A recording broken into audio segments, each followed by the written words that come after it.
இன்றைய நாள் கர்த்தருடைய வார்த்தை அப்போஸ்தலர் புத்தகம் 10ஆம் அதிகாரம் 35ஆம் வசனம்.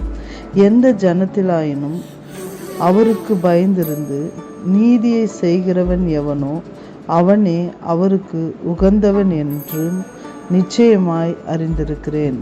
நாம் தேவ பிள்ளைகளே, நம் நீதியை பின்பற்றுகிறவர்களாக இருப்போமானால், பாவத்தை விட்டு நம்ம நீதியில் இருப்போமானால், அவர்கள்தான் ஆண்டவராகிய இயேசு கிறிஸ்துக்கு பின்பற்றுகிறவர்களாக இருக்கிறோம். எந்த ஜனமனா இருக்கட்டும், எந்த ஜனங்களாக இருந்தாலும் கர்த்தருக்கு பயந்து அவருடைய வழியை பின்பற்ற வேண்டும்.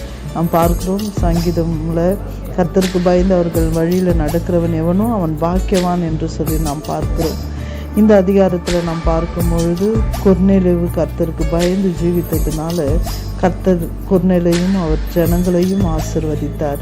இன்றைய நாளிலும் நாம் கர்த்தருக்கு பயந்து ஜீவிக்கும் பொழுது, கர்த்தரை பின்பற்றும் பொழுது, கர்த்தருடைய வார்த்தைக்கு கீழ்ப்படிந்து நடக்கும் பொழுது நிச்சயமாக சொல்லுகிறோம், ஆண்டவருடைய உகந்த பிள்ளைகளாய் நாம் இருக்குவோம். தேவ பிள்ளைகளே, பேதுரும் யோவானும் மற்ற சீஷர்களும் ஆண்டவருக்கு உகந்தவர்களாய் இருந்தார்கள்.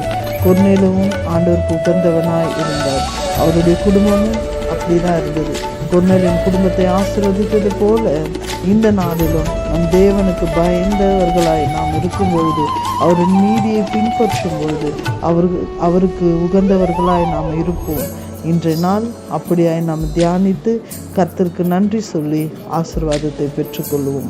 God bless you.